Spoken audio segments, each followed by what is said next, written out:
Mu linnya lya Paatiri n'erya Mwana n'erya Mwoyo Mutuukirivu. Amiina. Essaala Biikira Maaliya gy'ateesa mmula.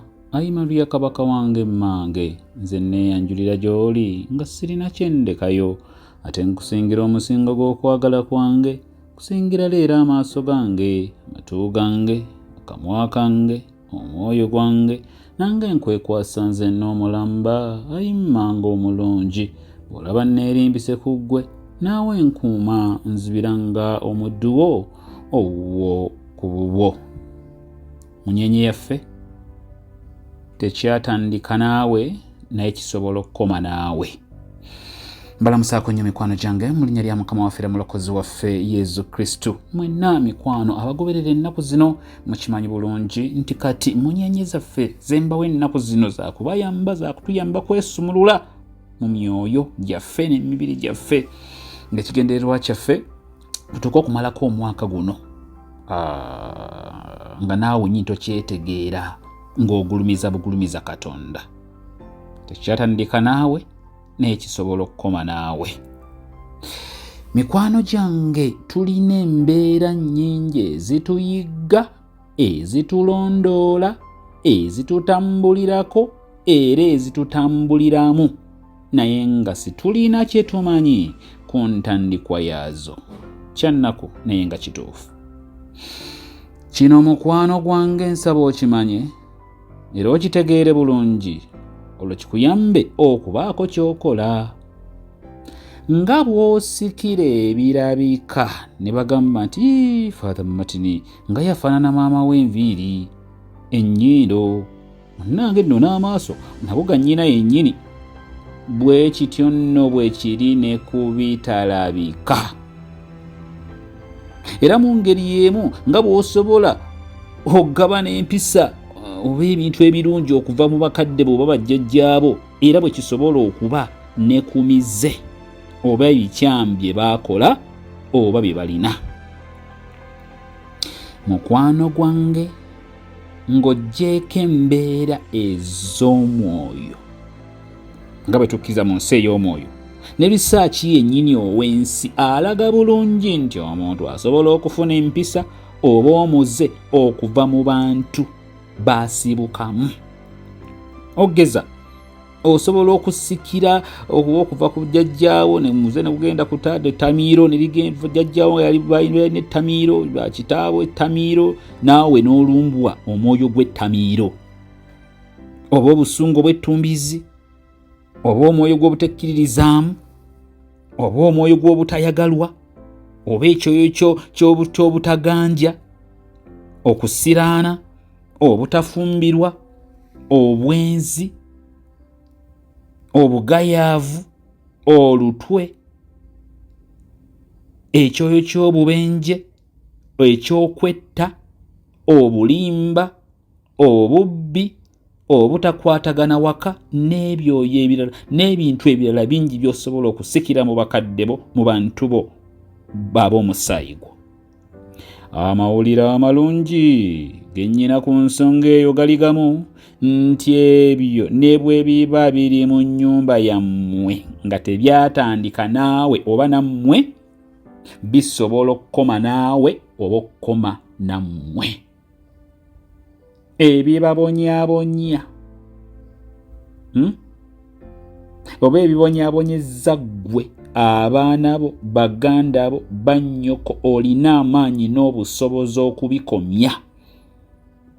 Abaana bo n'emirembe egiriddirira n'obataasa okuyita mu bye muyiseemu n'okutomera embeera mmwe ezibatomedde.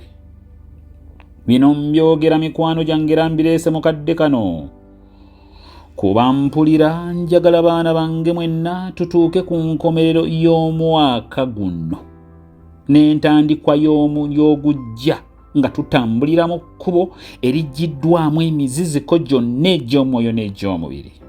Nsaba otuule wansi oba mutuule wansi nga famire oba ggwe ng'omuntu okusinziira ku wooli ne gy'oli n'embeera gy'olimu, muzuule era muwandiike wansi biki munyiririza mmwe ebijja bibalondoola oba ebibagoberera ebirungi. Ebyo situbiinaako buzibu n'akamu wadde tabbu yonna. Tubyebaza bwebaza, tubikuuma butiribiri era tunyweza binyweze. Bwe mumala muwandiika ate n'ebibi oba ebikyamu. Ebyo bye muba muggulako olutalo amangu ddala. Ate teri budde bwa kulindiriza kubanga byo bimalirivu okubasiraanya, okubazza emabega, oluusi n'okubatta. W'owuliridde ebigambo bino w'oba otandikira, yatula n'akamwako mu maanyi ag'okukkiriza nti nkimanyi bulungi eka waliyo omwoyo okugeza oba ogw'obutamiivu, naye okigambe nti naye nze ngugaana okunnyambala. Nkimanyi waliyo omwoyo gw'obwavu, ngulaba gye guli, ngulabayo, naye nze ngwesammula. Ndaba ekamba jjajjange bakitange waliyo omwoyo gw'obwenzi. Jjajjange yalina abakazi 8, kitange wuuyo abadde n'abakazi 6, naye nze nsazeewo ngenda kukyusa settings mu linnya erya Yesu. Sigenda kubikola ebyo.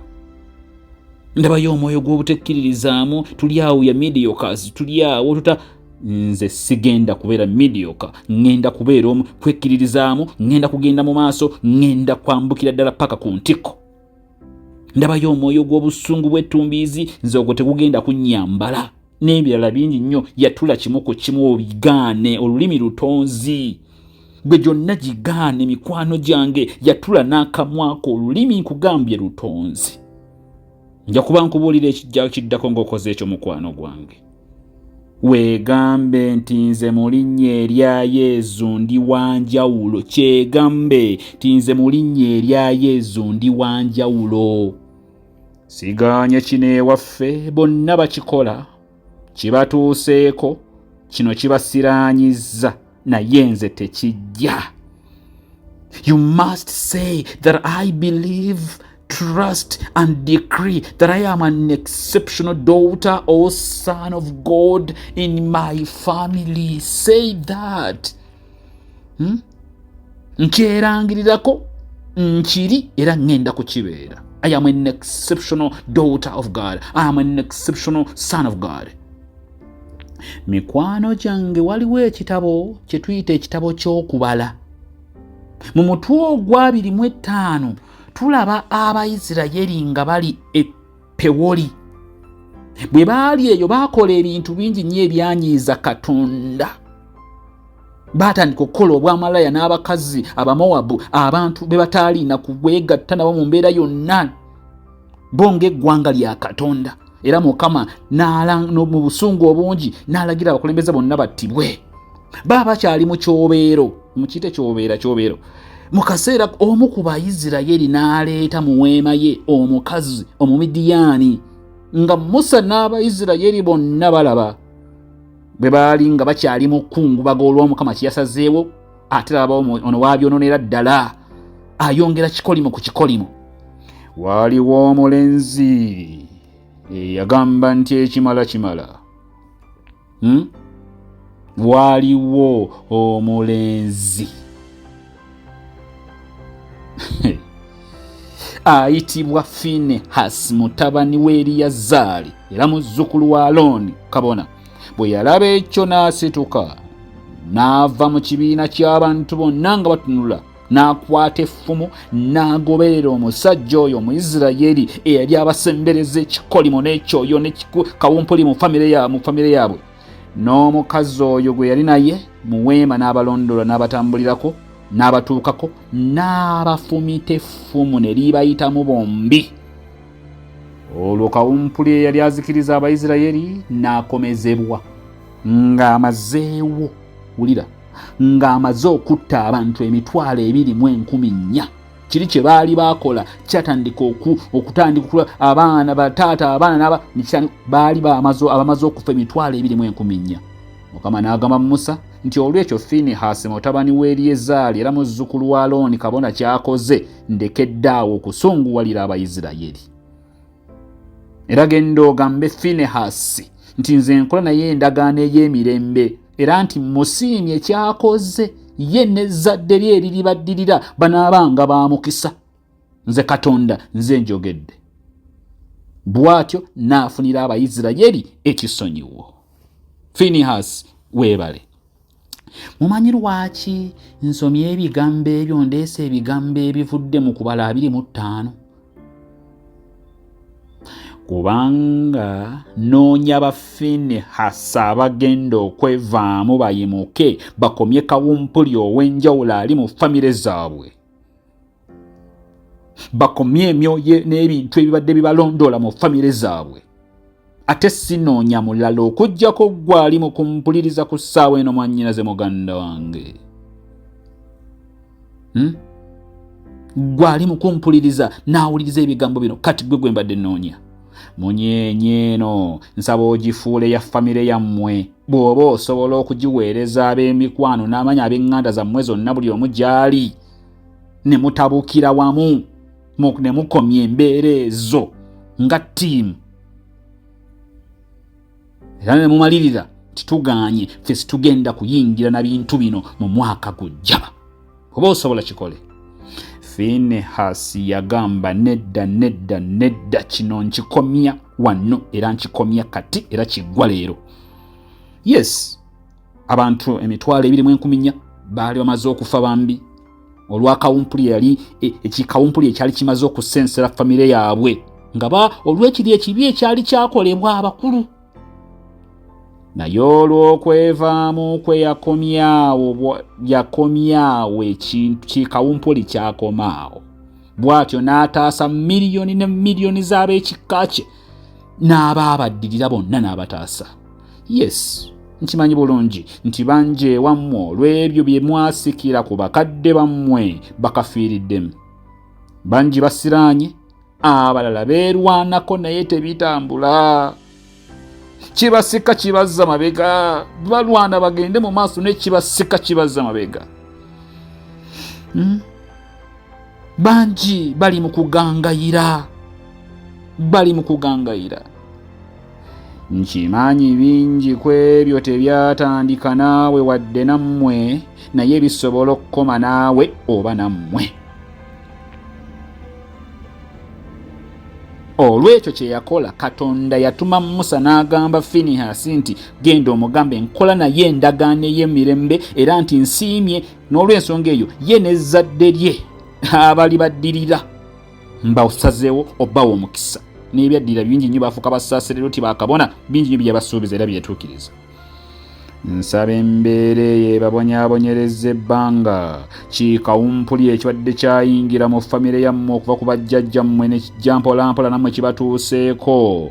Olw'okwevaamu kwo kikomaawo mu linnya erya Yesu kuba nkimanyi mukikooye. Oyinza okweyibaala nti kasita nze tebyannondoola ebyo biri ku bali baganda bange ne bannyinaze abeeka abalala. Kankubuulire ssebo nnyabo, kajiini muggwe mwekali kandiba bubeezi dormant, ng'oba oli awo weerwanako ko n'okasirisa naye nga tewakatta, nga kalinze we kagenda okubbulukukira mu baana bo. Weewuunye. Friends, here we are talking about genetical and generational issues. Twogera ku nsonga za musaayi. Ekiri mu kkojja oba ssenga kyangu nnyo okubbulukukira mu mwana gw'ozaala ne weekanga n'okwekanga. Ekyoyo ekintu ekyo ekiro nga gwe wakiwona wakizikiza oba kyazike naye omwana wo, my dear. Kankubuulire nga mmaliriza mukwano gwange, baana bange mwenna kambabuulire nga mmaliriza. Mu nsi ey'emyoyo kyogaana okutta kye kijja okutta. Kyogaanya okusaanyaawo kati kye kijja okusaanyaawo enkya. Kyogaana okumenya kye kijja okumenya. Oba nkiddemu? Mu nsi ey'emyoyo kyogaana okutta kye kijja okutta. Kyogaana okusaanyaawo kati kye kijja okusaanyaawo enkya. Kyogaana okumenya kye kijja okumenya. Tekyatandika naawe naye kisobola okukoma naawe. Father, ekiri ewaffe eyo ate kyo nga kibi nnyo. kibi era kibabonyaabonyereza ebbanga, era mubonyeebonye ebbanga, naye gwe kati Mukama gw'asitudde nga Finehasi okutaasa abaana bo ne famire yo. Amaanyi agali mu ggwe ag'obwa Katonda gasinga amaanyi g'ekintu ekyo ekibalondoola. Amaanyi agali mu ggwe ag'obwa Katonda agasobola okulwana gasinga amaanyi g'ekintu ekyo ekibalondoola. You just stand up and decide to be a Finehasi. The Lord will be happy and he will breathe anointing in your direction, and you will be surprised how everything will turn around for the betterment of your family. Nkusabira omalirire mukwano gwange, wewe nampuliriza, weeveemu. Si gwe wakitandika naye osobola okukikomya. Don't allow your family's past destroy your destiny. Sijja bafiirako bufiizi mikwano gyange ku nsonga eyo, kankomaawo kuba nja kudda ku nsonga y'emu tubeeka te siteepu eddako. Mbaagala nnyo Bafinehasi bannange, mbaagala nnyo. Tukikole ebinaavaamu muli nnyumiza nga tusisinkanye. Mukama abeere nammwe mikwano gyange. Ng'omukisa gwa Katonda omuyinza wa buli kantu, Paatiri ne Mwana ne Mwoyo Mutuukirivu bannange gubakkeko, gubakuume, gubafuule ba Finehasi kati n'ennaku zonna ez'obulamu bwammwe. Keeping in mind that great things happen when God mixes with man.